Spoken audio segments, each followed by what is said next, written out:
Our second reading in our lectionary today is Paul looking at Israelites with tears in his eyes, saying, "My countrymen according to the flesh, who are Israelites?" Romans 9, 3 and 4. We'll be reading this, but just a few words on it before we do. These are Israelites who don't believe in Christ, and he wishes they did. Israelites outside the church, and he longs for them to come in, and he does call them Israelites. Perhaps you happily avoid the controversies of your day, good for you, but an unhealthy idea is making its way into the Reformed world, and I want you aware of it and on guard to it. And it goes like this: there really is no such thing as an unbelieving Israelite. One current theologian says, the church is Israel, so there is no longer any such thing as an Israelite in a biblical sense, unless Israelite means Christian. Another says, Jews outside the church are no more Israelites than Mormons are Christians. Now, this extreme began as a corrective to an opposite extreme, certain radical views that held there were two people of God, or worse, two ways of salvation, a Jewish way and a Gentile way.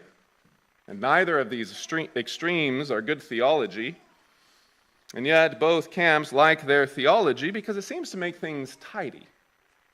Unfortunately, Paul leaves his room rather untidy. He talks about Israelites who are, but also says not all Israel is Israel. He talks about natural branches and yet says they are broken off, but can be grafted in again. Christianity is full of truths that seem contradictory until we discover they are actually marriages. Of course, there is only one way to God, only one bride of Christ. There is no Jewish back door to heaven, and that is precisely why Paul is weeping in our reading today. And here is where our theology is going to meet our worship.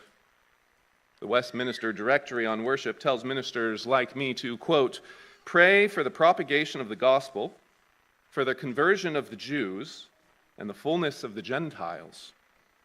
And the Westminster Larger Catechism likewise teaches us, you all as a church, as a body, to pray, quote, for the Jews to be called and the fullness of Gentiles brought in.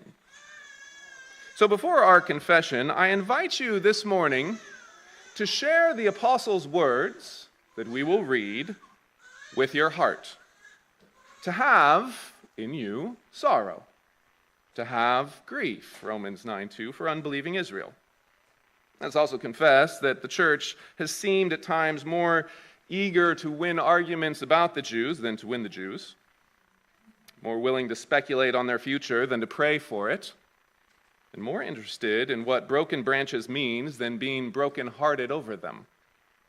Instead, let us fulfill that command of Paul in Philippians 4:9, those things which you heard and saw in me, as we will see and hear in our reading today, these likewise do.